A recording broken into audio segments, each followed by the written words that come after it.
So Paizo has this really cool accessory for the Pathfinder role-playing game called the Harrow Deck. This is a simple fortune-telling deck that is very visually interesting. Each card has one of these unique images on it that depicts something going on in this fantasy world.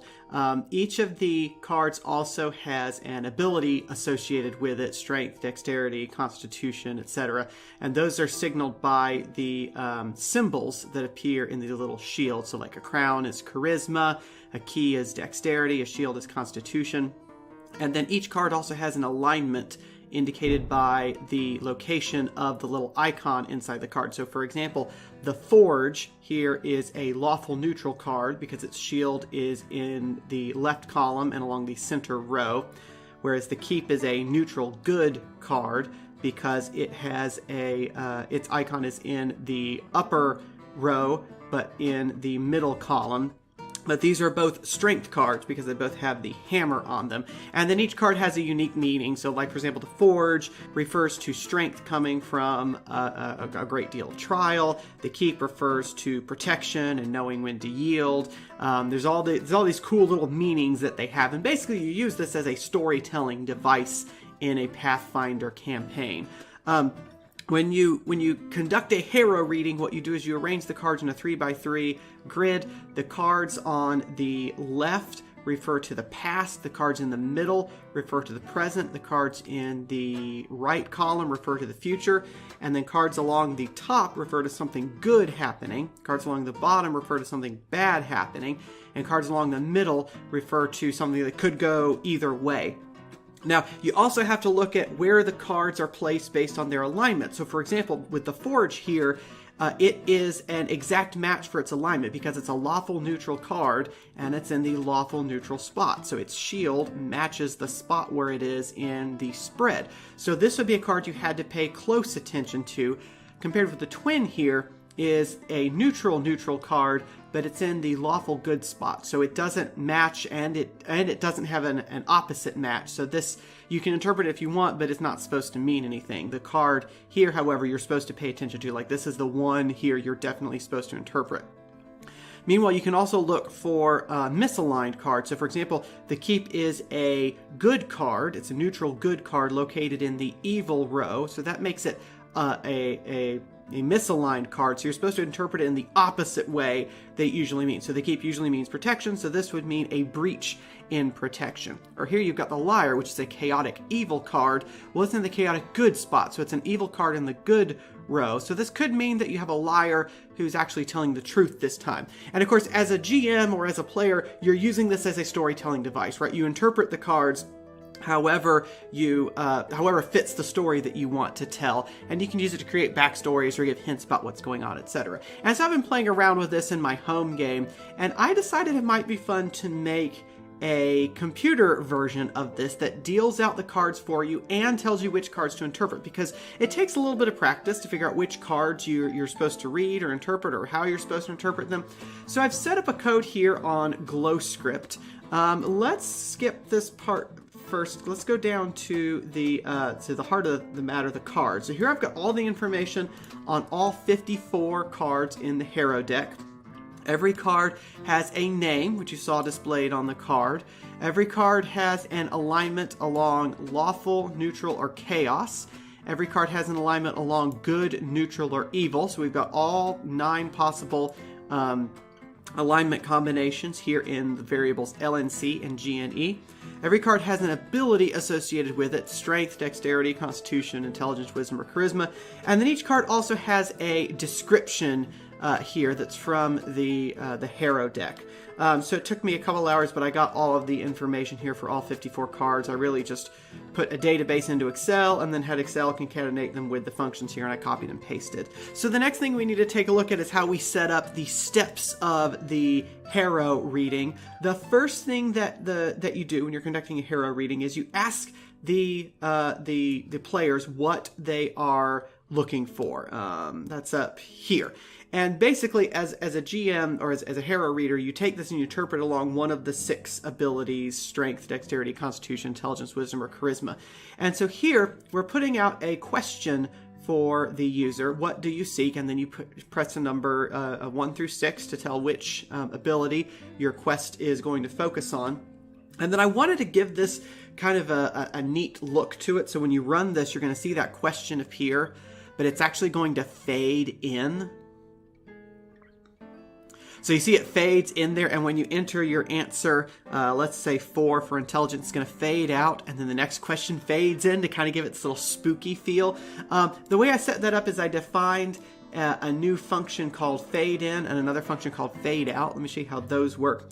Basically, the way fade in works is it assumes we're working with a label, so a text box on the screen. And the first thing it does is it sets the label to be invisible so that we are fading it in from darkness. And we're going to accomplish that by basically first setting its color to black. So a label has 2 colors you have to worry about. One's the color of the actual text, and the other's the color of the line of the box going around the text. And so we're going to store their initial colors first up here. So these variables line color and text color are storing the original colors of our label. And then here what we're doing, we're setting up an animation loop. We're just running over, what is it? That's going to be 10 steps, are going from 0 to 1 in steps of 0.1. And we're going to gradually fade the colors in. So basically what we do is take the colors that are attached to the object and set them equal to the colors that they originally were. So this is the saved color times this factor. So the factor is originally 0. It turns all the way up to 1. So this is going from 0% to 100% in steps of 10%. And then we just return, because then we're done modifying the thing. And then the fade out works the exact same way, just in reverse. All we have to do is flip this loop here. We just have to go from 1 to 0 in steps of -0.1, and that creates this fade in and fade out effect. So that gets us to the second question, which is how many players are we dealing with? You can have between 1 and 9 participants in a Harrow reading. Let's see. So we've got the taking in the ability that you want to focus on, and then basically, and also at the end of fade out, we turn the thing invisible, and it's at that point that we can override it so it's not going to appear on the screen anymore. So here we're asking how many players there are, and the way we're getting this information is using this scene.waitFor function. Basically, this tells the program that we want to wait for user input.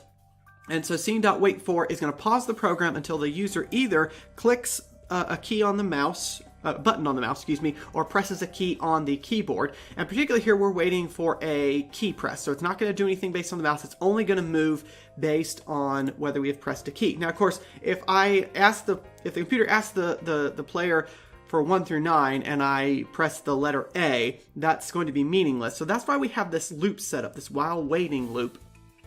So basically, if the key that was pressed, that's this ev.key, so ev is the event that happened, key is the key that was pressed.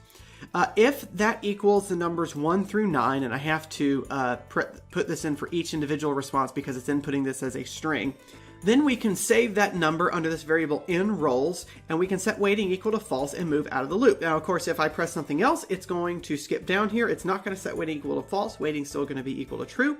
And so we're going to continue on this while loop. Basically, it's going to repeat this while loop every time we press the wrong key, something other than 1 through 9.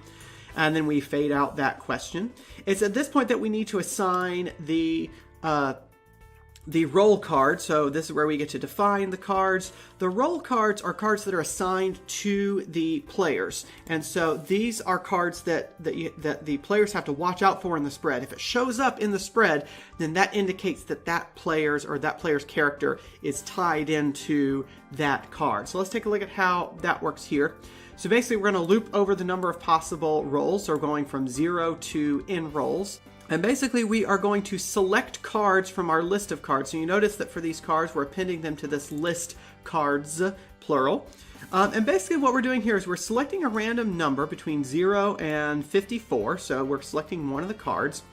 And we're looking for whether that card's ability is the role that we're currently looking for. So roll here is the ability that was selected. Cards dot ability is the ability assigned up here. And basically a roll card is one of the 9 cards that has the symbol for that ability score, strength, dexterity, constitution, etc. on the card. So that's the hammer, the key, the crown, etc. We are done if the card has not already been picked. So we can only assign we want to assign a unique roll card to each player. So if we haven't selected that card before, then we are done here. And then we can add that card to the list of roll cards. And we then need to do one other thing here. We need to record the name of that card here in this L text. This L text is going to be the next question that appears. So for example, here I'm going to tell it, let's say that there are 3 players. So I've hit the 3 key. And so here it gives me, it's selected the Foreign Trader, the Inquisitor, and the Rakshasa. And so those roll cards have all been selected randomly in this loop. And it's appended that text in the middle between assign to each player one of the following cards and press C to continue. And so here we've got the front text, we've got the back text, and we're appending that amount of text in the middle here. Now I'd like for this to stay centered on the screen. The way I did that is when we create this label for the roll cards, the vertical position is equal to 7 plus a number that increases with the number of rolls, basically. And so I've adjusted this to basically move the thing up on the screen so that its center stays in the center of the screen. And then again, we fade that in and we wait for the C key to be pressed. So we're going to record the Foreign Trader, the Inquisitor, and the Rakshasa. Let me write that down. The Foreign Trader. Let's get the Inquisitor and the Rakshasa. So what I would do is, at this point, I would need to assign one of these to each of the players at the table so that you can just go, left to right around the table. And then I press C to continue. We press the C key. And the next thing that happens is the Harrow reading actually begins. So this is pretty cool, I think. I've got each of these fading in. So we're going to reveal the past first. Let's take a look at how this happens here. Let's see here. We're going to scroll through here. So here we need to select 9 cards. We select one for the lawful good spot, the neutral good spot, chaotic good, lawful neutral, etc. So we're selecting 9 cards. We're storing those cards here. This select function works pretty much the same like we saw before. Basically, we look for whether we have selected the card before, and if we haven't, we get to add it to the list. I have a fail-safe here just in case we accidentally end up adding 54 cards to this 9-card array. That should not be possible, but just in case, I have this little out here to give me an error message. So we select these 9 cards randomly, and we print the rules here. So these are the general rules for a Harrow reading. You have to interpret at least 1 card per column. The columns, again, are past, present, and future. You always interpret the roll cards that show up. If there's a green border, it means there is a true match. Did we get any green borders? Yes, we did. So we got the Forge, oddly enough, we got the Forge in the lawful neutral spot. So this is a lawful neutral card in the lawful neutral spot. We also got the Tangled Briar. That's a lawful evil card in a lawful evil spot. So I have to interpret both of those. The next rule is that a red border means it's an opposite match, and you always interpret that. So we actually need to interpret all 3 of these because this is the chaotic evil card in the lawful good spot. So we are off to not a great start here in the past on this Harrow reading. A blue border indicates a partial match, so that means you've got a good card in the good row or an evil card in the evil row, and you interpret if there are no red or green borders present. And then if we have red text, it means the card is misaligned, so you interpret in the most opposite way. So actually, this is not a bad thing being up here because this is in the lawful good spot. So you actually interpret this in the opposite way because of the red text. And again, all those little reminders are down here in the little print window.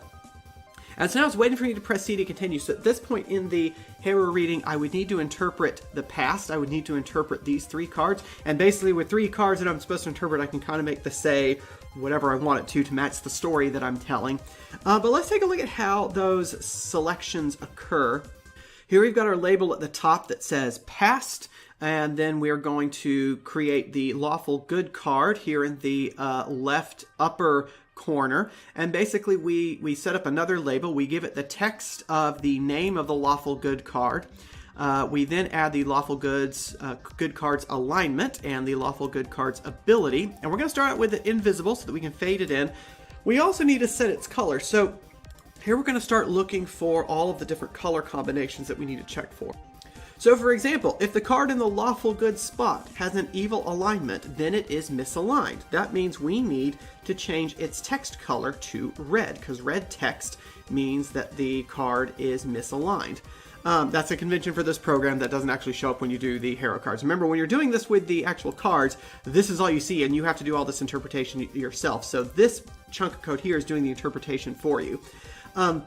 Now notice I have to specify the card's color, and then I have to reset the card for the line color, because line color automatically changes with the text color here.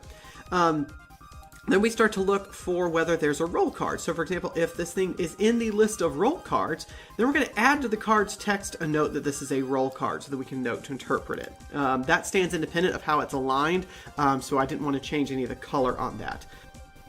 Here we're going to look for matches. So for example, if this is a lawful good card in the lawful good spot, then this is a true match. We need to interpret it, and so we're going to give it the color green. Green meaning that it's a true match. And actually, now that I'm looking at this, I don't believe I need this else on here. I think I can delete that. That was a mistake on my part. I'll correct that on the ones down below as well.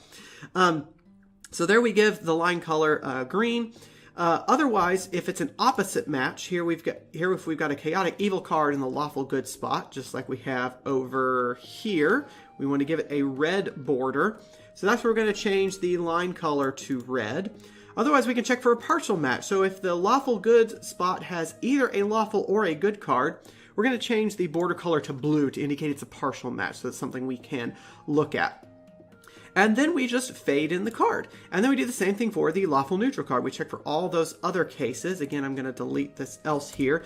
You notice I'm not checking for misaligned here. It's not possible for a morally neutral card to be misaligned, because it's only possible for good and evil cards to be misaligned. So let me cut for just a second. I'm going to delete all of these errant else's here. Okay, I fixed all the errant else's. Let me just show you how these things vary depending on what the alignment is. So for example, it's not possible for a neutral card to be misaligned. Also, I can't check a true neutral card for an opposite match. There's no opposite to true neutral. So the true neutral checks are a little bit shorter here. But what you notice is in between each of the columns, I've got another waiting loop. So here we've got press C to continue to move on to the present. That's the spot we're at here. So when I press the C key, this fades out and we get the present column. So we've got the keep. This is let's see, green border means it is a true match. Here we've got a partial match because we've got a chaotic neutral card in the neutral spot. So it's a partial match based on this neutral. So you would interpret this if you didn't have any greens or reds in this column. So we definitely want to interpret the green. And then this unicorn here is misaligned because of the red text. So we interpret the unicorn in the most opposite way possible. And then, of course, we need to move on to the future column. So let's scroll down here. So here we've got the same setup. Here we're waiting for the user to press C to continue, and then we can move on with the future column. Let's see what we get there. And we get the future, we get the peacocks, the fiend, and the cyclone. So you notice I get two white borders and white text, so I don't have to interpret these because I've got this green one here. I definitely have to interpret this. It's a true match, the cyclone, chaotic evil. Yeah, this is not looking like a particularly good Harrow reading. We've got a true match for evil in the past. We've got a true match for evil in the future. So this is not looking particularly good. And of course, when I rerun this code, I'm going to get different results. We didn't get any roll cards this time. Let's try it one more time. This time, let's seek charisma, one of my favorite attributes. And let's go ahead and press the 9 key so that it will draw all the charisma cards. So here's all the charisma cards in the deck. It has to pick all 9 of them because I pressed 9 there. You notice that the top of the box shifted up to keep this thing centered. Let's press C to continue, and let's see if we get any roll cards. Oh yeah, we've got another chaotic evil in the lawful neutral spot. Then we've got a misaligned lawful good card. So yeah, this is not looking good either. Let's see if we get any roll cards in the present. We did. We got the Liar. So the Liar is a charisma card. So it was in our roll card list. You notice it just adds roll card here to the text again, so it doesn't interfere with any of the color coding that we've got going on. Wow, it's only one roll card in that entire spread. So this is a rough draft of this Harrow Deck code. I'd like to expand it in the future. I don't yet have the descriptions incorporated. I'm not quite sure how I would do that. If you've got some ideas for how I might incorporate those to make this more useful, please let me know in the comments below. Or if you've got other suggestions for improvements, or if I have, misunderstood the rules, please let me know. Otherwise, thank you so much for watching. I will see you next time. Bye-bye.